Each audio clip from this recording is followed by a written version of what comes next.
Hello everybody and good afternoon. I am here again at the World Headquarters Extreme Graphics in Albany, Oregon with some great friends today. I have Shelly Boshart Davis and Jen from J&B Garden Store here, and we really want to talk to Shelly because Shelly comes to us with three different tiers really of experience in the community. She's a longtime Linn County resident, been here her whole life. She has a family business. She married into a family business, so she's got like a double whammy of small business. True. Very true. She must really love it.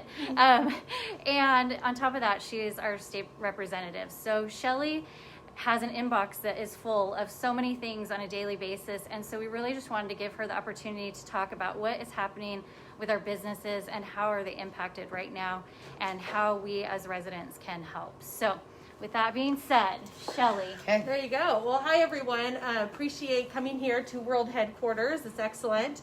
And you know, I kind of gauge what's going on in the community based on what's sitting in my inbox.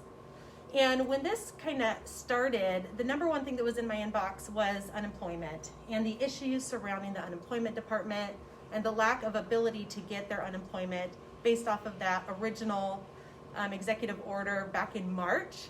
And did you guys know that we're on like executive order 66? Whoa. So it's been an executive order approximately every 5 days since the beginning of this. So we all know that it's very frustrating. We all know that we're trying to keep up. But what I'm seeing here, and like you mentioned, we talk about small business a lot. And one of the things that I'm seeing is what we don't talk about is the employees that are at the small business. The people that shop at these small businesses, those small businesses, and how they impact our neighborhood. And so one of the things that I love about this campaign is that it's neighbors helping neighbors. And whether we were in the wildfires or whether we're going through this COVID crisis and whether we're helping our neighbors and helping our community because they're sick or because they're hurt by some of the executive orders, we're neighbors helping neighbors. So there is a ton of hurt. The number one thing that I would say right now that I'm seeing, gyms being shut down, restaurants being shut down during this freeze. There's a lot of people saying this is unfair. This is picking winners and losers. Where's the data behind this? And so I'm seeing a lot of that right now. But ultimately, this is a community that I'm very proud of. This is a community I know you guys are very proud of. And I think that it's just something that we as community members can really focus on. And it's a way that people are like, what can I do? And a lot of times people just need to know what exactly that is. And so this buying local is so near and dear to my heart. Being part of small business, being part of the community, that's just the thing that we're just kind of missing. What can we do to get through this holiday season, get through this crisis? And then this is one way we can do it. Yeah. And I think it's even as a small business owner, you come to a point where you are always saying, oh, you know, how are you doing? We're hanging in there. But if we don't let the community know that sometimes we're not hanging in there. We're not hanging in there as good as we sound like we are. Yeah. And I think it's good to have your insight with, you know, different industries. It's not just restaurants. It's not just gyms. It's not just what's the top of the news. Well, the thing is like for retail, they rely on restaurants to bring in people. And so while there's not people going to restaurants, they're also not going to be downtown or in the areas, the malls to go shopping either. And so it goes hand in hand. Yep. So they all need each other to be open. It's true. And we are like, as a garden center, we're labeled essential, which is great.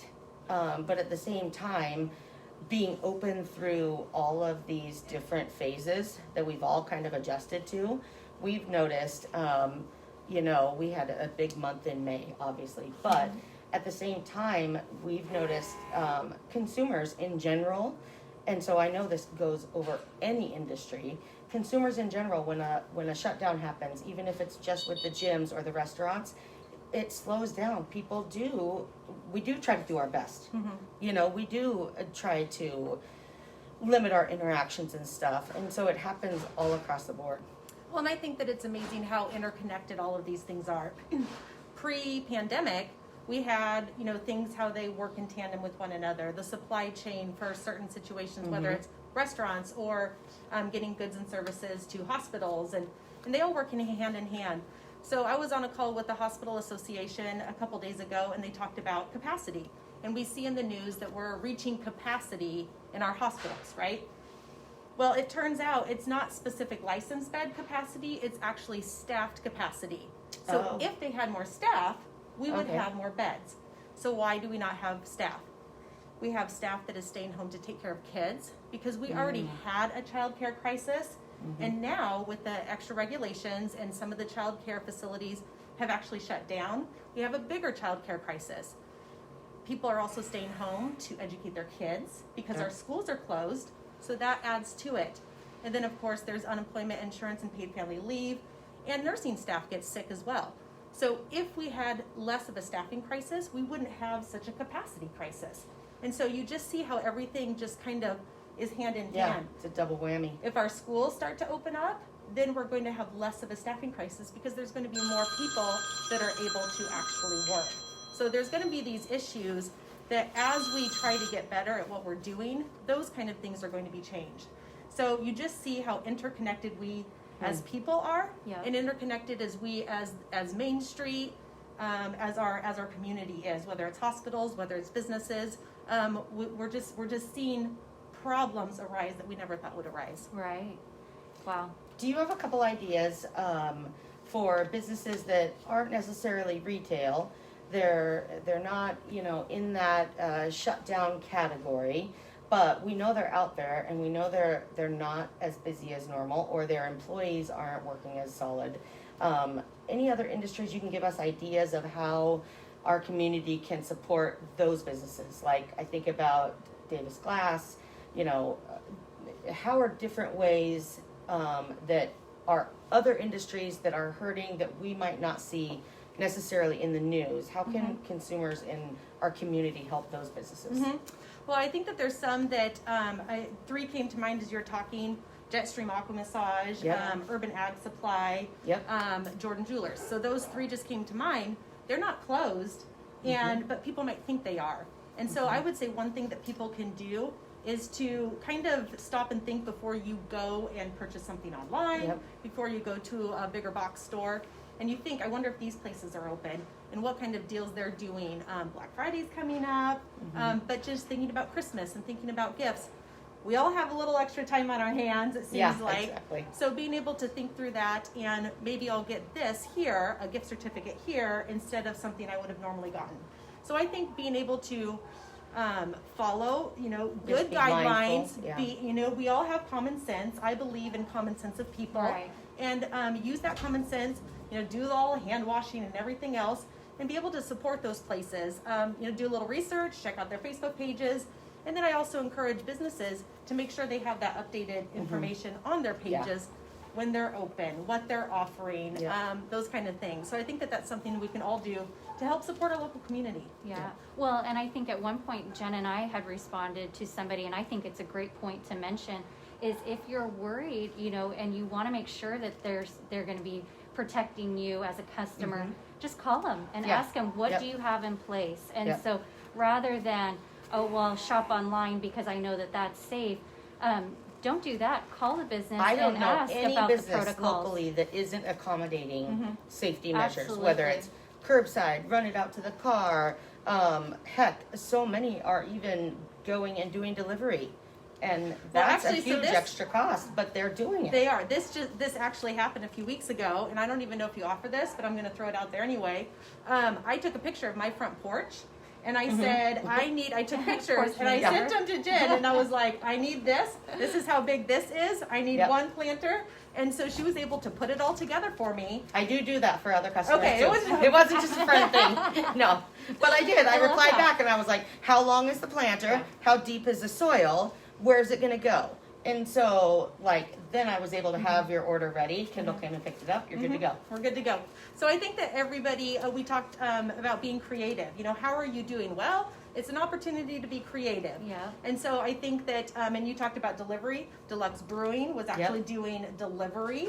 I got beer delivered to my house, which is hilarious, amazing. And so I think that, like we were talking about, it's an opportunity to think outside the box that maybe you haven't before. But what I really, really hate to see is all these businesses, they're hurting, and so often here in Oregon, business is a dirty word. And to me, it's the community members. To me, it's the job creators. It's the family atmosphere that we want to see be better, and we want to see thrive in this community. Yeah. So let's help them do that. But those business owners that have put their heart and soul into it and invested even more, like in outdoor dining, Yeah.